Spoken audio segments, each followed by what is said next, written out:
সকালে ঘুম থেকে উঠে গোসল করবেন নাকি রাতে ঘুমানোর আগে? কোন সময় গোসল করলে শরীরের জন্য ভালো? আসলে এর উত্তরটা আপনার জীবনযাপন এবং শরীরের প্রয়োজনের উপর নির্ভর করে।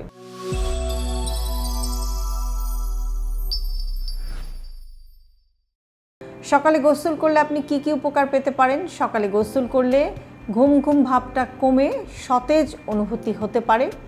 মনোযোগ এবং কর্মক্ষমতার জন্য মানসিকভাবে এটি আপনাকে প্রস্তুত হতেও সাহায্য করতে পারে।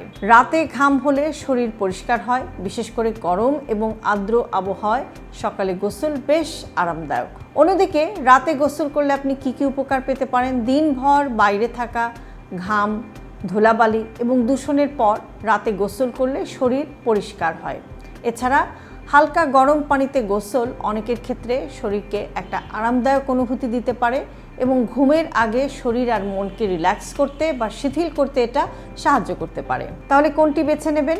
সকালে গোসল ভালো যদি আপনি সকালে সতেজ এবং চনমনে অনুভব করতে চান।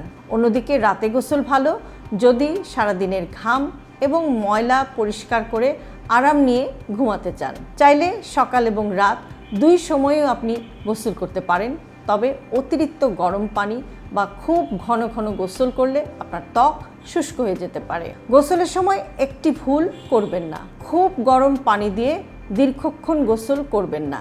এতে ত্বকের স্বাভাবিক তেলটা কমে গিয়ে ত্বক শুকিয়ে যেতে পারে, চুলকানি হতে পারে, অস্বস্তি হতে পারে। কুসুম গরম বা আরামদায়ক তাপমাত্রার পানি বেশিরভাগ মানুষের জন্য ভালো। তাই সকালে নাকি রাতে এই প্রশ্নের একটাই উত্তর নেই।